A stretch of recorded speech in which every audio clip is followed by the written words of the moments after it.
Hello friends, जब से लिट्टी चोखा का फर्स्ट लुक जारी हुआ कल रात में, तब से एक सवाल सभी के जहन और दिमाग में है कि इसका टेलर कब आएगा, इसका टेलर कब आएगा।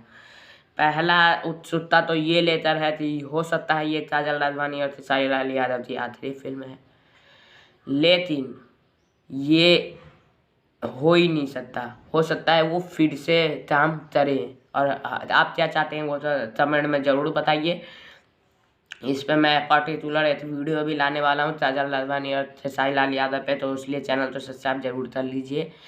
और लिट्टी चोखा फर्स्ट लुक जारी हुआ, जिसके डायरेक्टर है पराग पाटिल और माँ अम्बा फिल्म्स के बैनर तले इस फिल्म को बनाया गया है। प्रदीप के शर्मा इसके प्रोड्यूसर है। खेसारी लाल यादव, काजल राघवानी इस फिल्म में लीड रोल में है।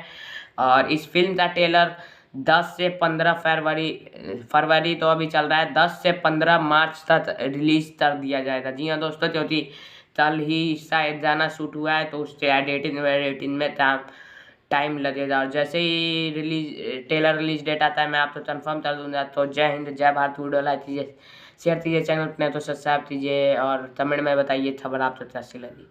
जय हिंद।